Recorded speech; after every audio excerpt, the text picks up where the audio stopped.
समय के साथ तेजी से बढ़ते मशीनीकरण के चलते खेती करना बहुत आसान हो गया है। और आपको बता दें कि कृषि में मशीनीकरण को बढ़ावा देने में सबसे अहम योगदान ट्रैक्टर का रहा है।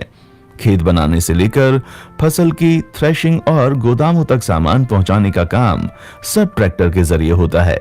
आपको बता दूं कि ट्रैक्टर शब्द लैटिन भाषा से लिया गया है, जिसका अर्थ है खींचना, या यूं कहें कि इसे हल को या किसी सामान को खींचने वाली गाड़ी भी कहा जाता है। ट्रैक्टर के आने से पहले खेतों में जानवरों का इस्तेमाल होता था। भारत में बैल, ऊंट या भैंस का तो अमेरिका में घोड़े, खच्चर का प्रयोग किया जाता था, जो खर्चीला तो था ही, साथ ही इसमें बहुत सी परेशानियों का सामना करना पड़ता था। लेकिन जब से ट्रैक्टर का आविष्कार हुआ तब से कृषि कार्यों में इससे बहुत ज्यादा मदद मिलने लगी। लेकिन दोस्तों, क्या आप जानते हैं कि दुनिया में सबसे पहले ट्रैक्टर कब और कहां बना था और इसके आविष्कार में किसका योगदान था? अगर नहीं तो बने रहिए हमारे साथ आखिर तक इस वीडियो में ट्रैक्टर के आविष्कार और इसके इतिहास के बारे में विस्तार से जानने के लिए।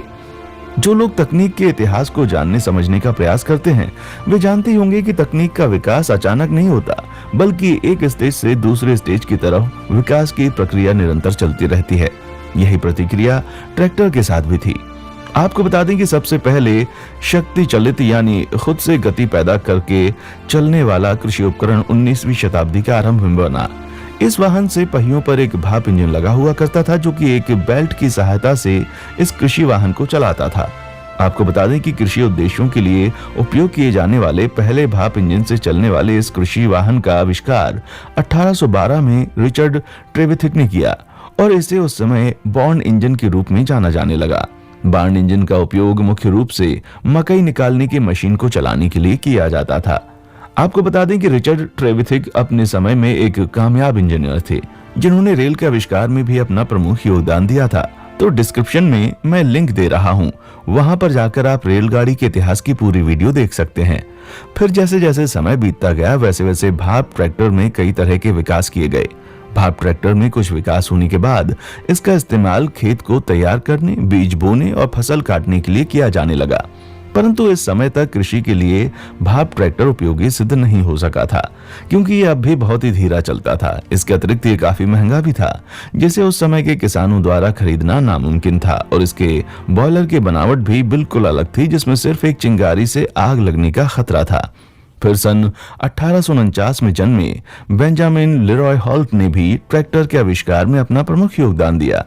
उन्होंने ही पहली बार ट्रैक्टर के ऐसे चक्के डिजाइन किए थे जो खेतों में अपने भार को दूर तक फैला देते थे, जिससे ट्रैक्टर के गीले खेतों में फंसने की एक गंभीर समस्या का हल निकाला जा सका। आपको बता दें कि बेंजामिन हॉल्ट ने सन 1890 में ओल्ड बेटसी नामक 60 हॉर्स पावर का भाप से चलने वाला एक ट्रैक्टर बनाया। फिर सन 1892 में जॉन फॉलिच नामक एक अमेरिकी इंजीनियर ने ट्रैक्टर की एक नई डिजाइन तैयार की।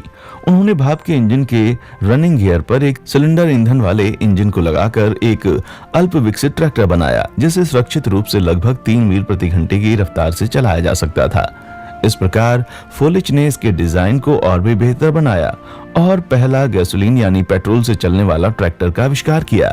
इनके इस आविष्कार के बाद कई लोग अलग अलग तरह से गैस ट्रैक्टर के निर्माण की कोशिश करने लगे। फिर इन्हीं मशीनों में तकनीकी सुधार और विकास के परिणाम स्वरूप सन 1903 में 2 अमेरिकी बिजनेसमैन चार्ल्स डब्ल्यू हार्ट और चार्ल्स एच पार ने 2 सिलेंडर वाले ईंधन से चलने वाले इंजन का उपयोग करते हुए सफलतापूर्वक ट्रैक्टर बनाया।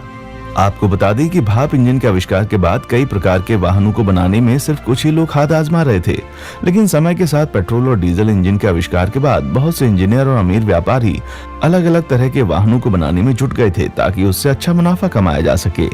इसी तरह ट्रैक्टर के आविष्कार में भी और भी बहुत से लोग अलग अलग देशों में अलग अलग समय पर लगे हुए थे, जिस वजह से ट्रैक्टर में समय समय पर बहुत से बदलाव भी हुए और आज के समय में एक कामयाब और आधुनिक ट्रैक्टर बन सका।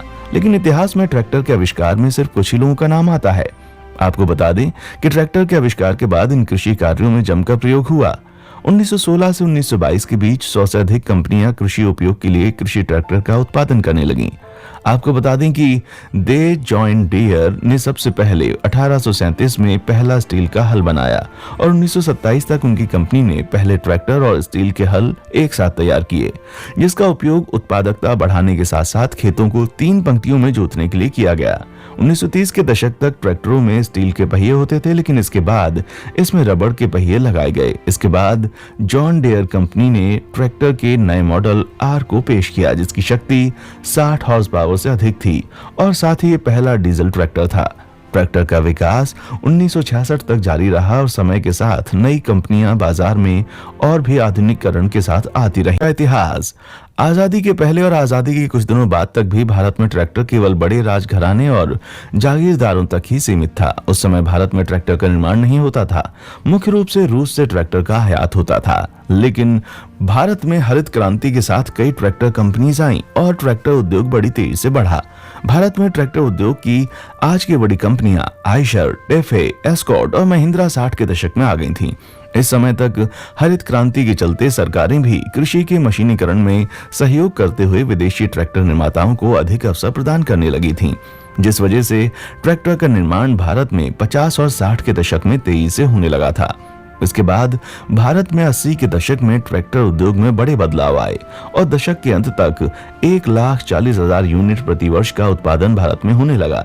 फिर 1991 के आर्थिक सुधारों के बाद ट्रैक्टर उत्पादन की गति तेज हुई और 1990 के दशक के अंत तक ये उत्पादन 2,70,000 यूनिट प्रति वर्ष तक पहुंच गया। फिर 2000 के बाद नई सदी में प्रवेश करते हुए भारत ने ट्रैक्टर उत्पादन में अमेरिका को पीछे छोड़ दिया और आज के समय में भारत विश्व में सबसे ज्यादा ट्रैक्टर बनाता है और इसका निर्यात भी करता है।